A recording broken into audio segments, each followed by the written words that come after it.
next sum goes like a car travels 140 kilometers by speed of 6 kilometers per hour and remaining at 10 kilometers per hour.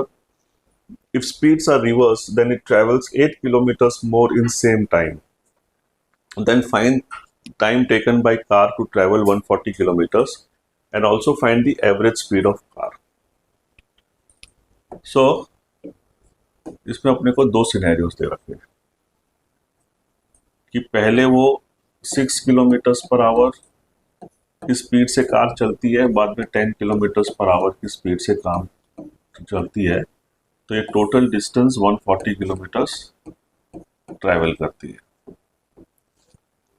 Second scenario में अगर वो first 10 kilometres per hour पे चलेगी और बाद में 6 kilometres per hour पे चलेगी, तो टोटल डिस्टेंस 148 किलोमीटर्स कवर करती है। सो लेट अस से यहां से यहां पहुंचने में उसको x आवर्स लगता है और यहां से यहां पहुंचने में उसको y आवर्स लगता है। बिकॉज डिस्टेंस और स्पीड दिया हुआ है तो I will assume the time. So ये पूरा जो x आवर्स में this distance that it will cover is 6x and this distance it will cover is 10y. So 6x plus 10y is 140 in the first scenario. Now let us assume कि इसी x time में नीचे के scenario में 10 kilometres की इसमें वो 10 kilometres 10x distance cover करेगी और उसी y टाइम में ये 6y कवर करेगी। बट इस सिनेरियो में दोनों मिलके 10x प्लस 6y 148 कवर करते हैं। ठीक है, तो जो अपना 6 और 10 जो है 30 है इसका एलसीएम, तो उसको 5 से और उसको 3 से, तो ऊपर हो जाएगा 30x plus 50y is 140 into 5 और इसको 3 से 30x plus 18y is 148 into 3 minus कर दो, तो 50 minus 38 18 is 32y और यहाँ पर क्या होगा 140 into 5 700 और 148 into 3 4 2 4 1 444। सो बराबर है ना, 4 2 12 14 4 1। सो 6 9 minus 4 5 6 minus 4 256 बराबर है। सो y कितना हो जाएगा 256 अपॉन 32। 16 2 जा 16 16 जा y 8 हो गया। तो y की वैल्यू अगर 8 हो गई तो 6x is 140 minus 80 is 60, तो x की वैल्यू 10 हो गई। तो x प्लस y दोनों मिला के 18 आवर्स हो गए। तो 18 आवर्स तो सबसे पहले उनको टाइम लगेगा, तो टाइम अपने को मिल गया।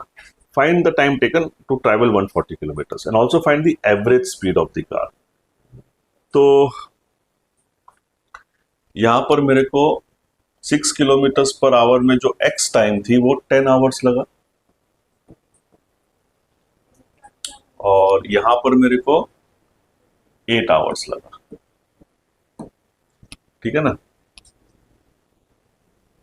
तो total distance is 140 and total time is average पे, तो डायरेक्टली वो total distance upon total time ही निकाल लेते हैं। तो ये 9 और 70, तो 70 by 9, तो 18 hours and 70 by 9 kilometres per hour का एवरेज स्पीड है। Speed of James is 12 kilometres per hour and speed of cave is 15 kilometers per hour. They start from A to B. If James starts 39 minutes later and reaches 19 minutes later than Kane, find the distance between A and B.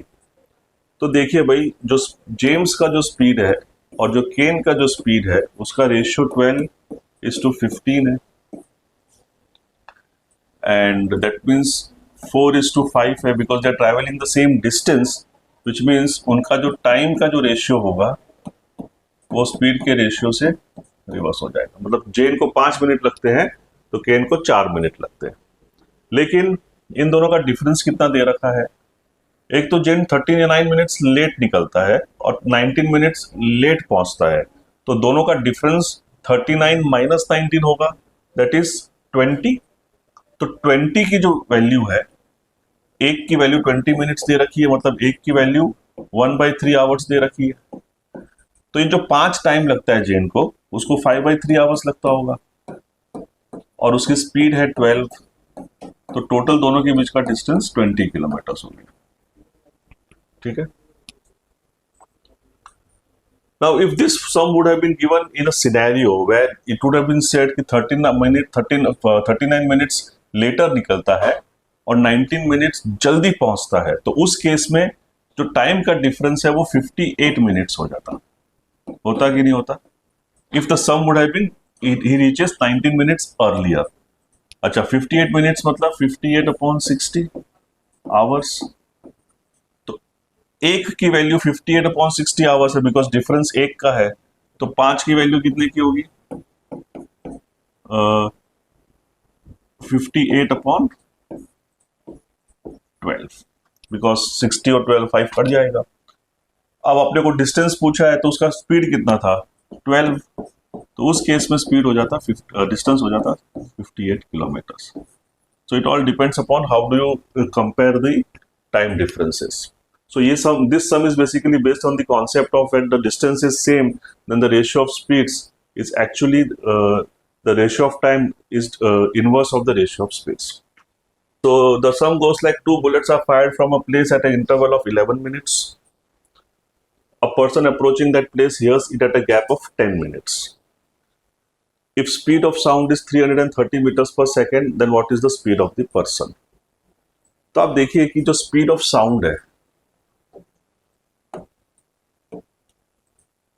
Speed of sound 330 है और speed of person let us से s है, तो उनका जो time होगा उसका जो रेशियो होगा, suppose this is the speed ratio. अब इसका मतलब क्या होता है कि अगर वो इंटरवल ऑफ 11 मिनट्स में फायर किया गया है और आदमी को 10 मिनट के गैप में सुनाई दे रहा है, उसका मतलब जितने डिस्टेंस 1 मिनट में बुलेट ने कवर किया है, उतना ही डिस्टेंस आदमी ने 10 मिनट्स में कवर करता है। इसका मतलब यही हुआ ना? क्लियर है कि नहीं है? बिकॉज एक्चुअल जो फायर किया गया है वो 11 मिनट्स के इंटरवल में किया गया है, लेकिन उसको 10 मिनट में सुन रहा है। मतलब जितना डिस्टेंस उसने 10 मिनट में कवर किया, उतना ही डिस्टेंस बुलेट 1 मिनट में कवर कर रही है, विच मीन्स जो रेशियो है टाइम का वो 10:1 होगा कि नहीं होगा? Because this is what is been given to us. S कितना हो जाएगा? 33 मीटर्स पर सेकंड। क्लियर है कि नहीं है? जितना जो टाइम ले रहा है आदमी कवर करने के लिए, जो टाइम का रेशियो रिवर्स होता है ना, तो for example bullet man is taking 10 minutes and bullet is taking 1 minute time, right? तो ये मैन का टाइम है, ये बुलेट का टाइम है। जो स्पीड होगा वो speed of bullet upon speed of man होगा, जो स्पीड का रेशियो होगा। तो बिकॉज वो रिवर्स हो जाता है ना, तो एस बी मेरे को दिया हुआ है 330 जो साउंड का स्पीड है, और जो एम है, सॉरी साउंड का स्पीड है, और एम है उसका मेरे को फाइंड आउट करना है।